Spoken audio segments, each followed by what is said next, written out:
Hello everyone, welcome back to my channel. What we're going to be talking about today is my student teaching experience for the first week.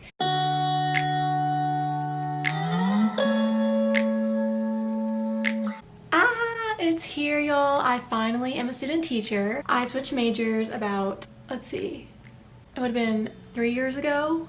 2017, I was in nursing school, and then I changed and switched to elementary education, and it's my jam. It is my jam. Okay, so let's get started.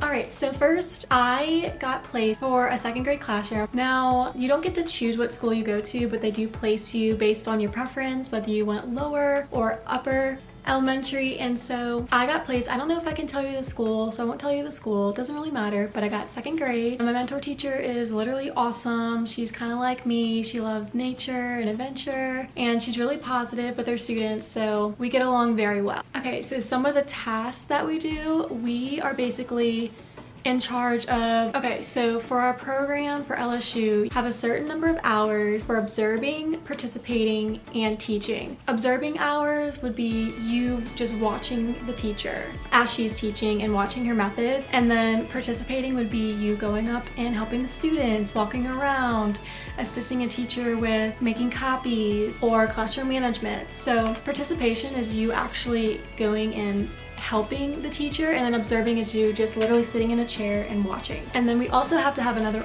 number of teaching hours, which that is a whole nother story, because you have to have 15 full days of teaching, where from the bell rings, from the time the bell ends, you are in charge of the classroom management, transitions, bringing them to lunch, bringing them back from lunch. This year lunch is a little different because they're eating in their classroom, but I'll more on that later. But yeah, it's really different this year, and I am 1 through 5. That's my program, elementary education. So question 1, what is it like student teaching during a pandemic? It is surreal, y'all.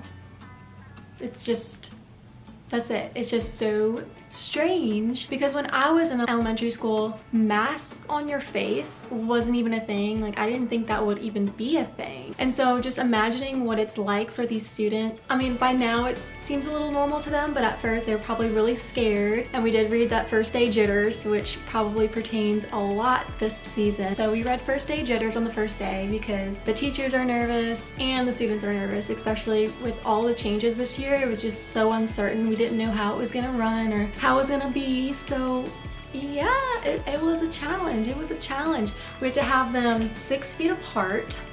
So all their desks, they're not in group like they usually are. They're single file, and yeah, that's what they have to do. If they're reading, we can't do small groups, and they can't be together because you have to stay 6 feet apart. You can't read on the carpet like they normally do. They have their read alouds, so the teacher walks around the room instead. It was really great. It was a really great experience the first week. They also can't eat lunch in the cafeteria, and all their ancillaries rotate to them. So instead of them going to PE or computer, all the teachers will rotate to them. But how this school is doing it is they rotate off the ancillaries. It's just really, it's really different, because I'm sure in their minds they're thinking they know what's going on. Like, they know by now, I'm sure they know that, like, this is a pandemic and it's really serious, and we're in a crisis still to this day, and nobody thought that it would continue.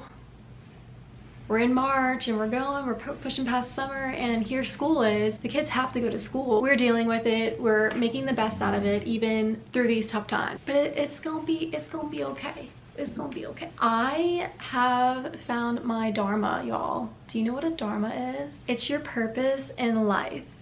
And this teaching is my purpose. And I wish and I hope that y'all will find y'all's Dharma, because I felt like beforehand I was just going through life and there was really nothing that was fulfilling me. I felt like I had no purpose. I was like, what am I even doing on this earth? Why am I here? All these questions, like, why am I here, have finally been answered just this past week. And I already can tell that I tap into my higher self whenever I'm around these kids, and they make me the best version. They inspire me, and I hope that I inspire them too. So I found it. I finally found it, and I'm so excited.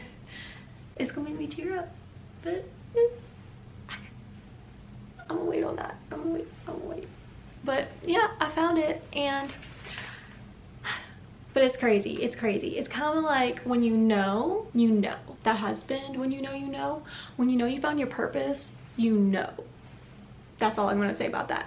You just know. It's a feeling in your gut. It's like a feeling in your soul and your heart. In this center, it's just a feeling that this is right. This is meant to be. That's all I gotta say about that. Probably more on that because I did read this one book about finding your Dharma and your purpose. So more on that probably next time for the next personal development book I'll talk about. Just a little bit about my first week. The very first day, I was nervous and I had the jitters, y'all. Nerve-wracking. I didn't know what was going to go on. The very first week, it was kind of like the kids have to kind of warm up to you and you kind of have to warm up to them too. My true self wasn't really showing until like midweek. Like I started to just be myself around them and just be a little goofy and try to make them laugh and try to make their day. You have to be kind of vulnerable and they have to be kind of vulnerable too in the classroom to show their true selves. You kind of felt that anxious energy in the room. By the time midweek, like Wednesday or Thursday, you could just tell their personalities blossomed in the classroom. And that's what I love seeing. I love seeing happiness in the classroom. Also, another thing, so if you're A through L last name, you'll go Monday and Wednesday,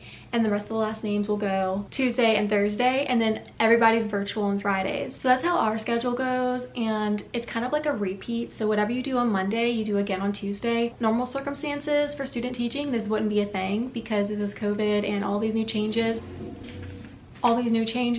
Are happening, so this semester looks a little different for the ones experiencing this, but I'm sure a few years down the line you'll have different days every other day like a normal classroom would be, and you'll have all your students. We have actually 10 students for each day, so there's not a lot of students, so classroom management isn't that big of a deal. Like we have a few students who are a little bit more disruptive than the others, but it's really not that big of a deal. One little story that I have to share with y'all. It's super sad right now because a lot of the kids, when they left for March, they didn't get the rest of their school year. And if the parents don't have any school resources, they can't learn throughout the summer like they normally do. And so a lot of the kids, when they came back, they were super low and not where they were supposed to start at for second grade. And so it's just super sad. And I don't know, that just makes me more motivated to be a big help in the classroom and try to get them on their level. Like one girl couldn't even write her name, and that just like broke my heart.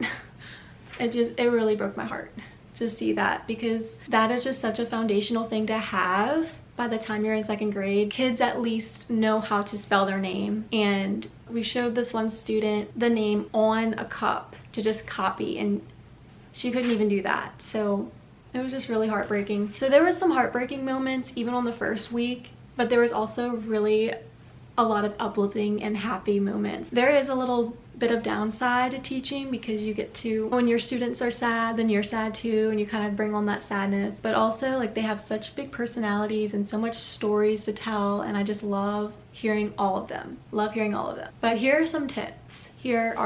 Tip number 1 is to be completely yourself from the get-go, because students will see straight through the non-authentic self. They will see straight through it. They know when you're being real with them. So be real from the start, be who you are, and they'll love it. They'll love it. You know, if they don't, not everybody's gonna like you, even the students. That's okay. That's okay. But as long as you like yourself and you love yourself, that's okay. Here I am with a thumbs up because I'm a teacher. Tip number 2 is to go in there with a positive attitude, no matter what. Don't be the student teacher who goes in there and complains the entire time. The mentor teacher doesn't want to hear it, and the administration doesn't want to hear it. They want to see that you're going to come in there with a positive outlook.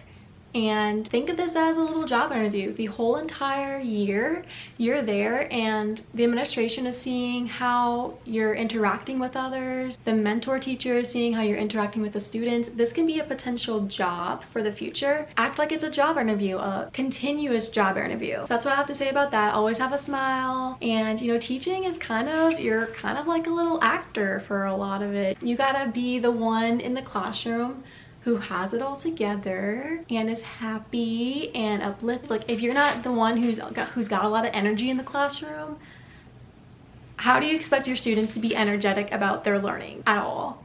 Like, if you're kind of like, Your kids are gonna be the same thing. You're the model, so they're gonna model what you're doing. Same even if you're a student teacher. Number 3 is, have a yes mindset. Have a yes mindset. What I mean by that is anything and everything that your mentor teacher or other teachers ask you to do it.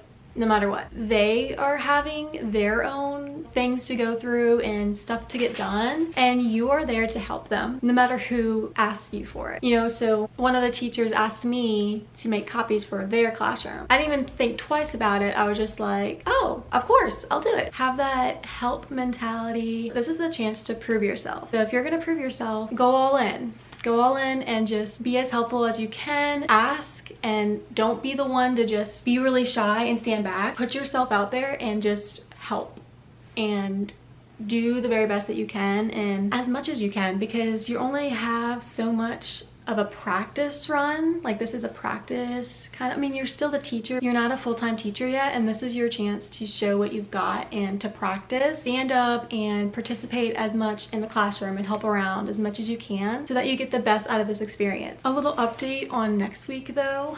I'm gonna have probably at least a weekly or every so week update. My mentor teacher has to be quarantined, so it's so sad because we're all gonna miss her, but that leaves me kind of in charge of the classroom. Not really, there's gonna be a sub. My mentor teacher feels more comfortable with me teaching for a majority of the day because the students already know me and I got to know them throughout the week. So that's gonna be a big job on my hands. I'm gonna have a lot of experience, but I'm gonna have a lot of stories to tell y'all.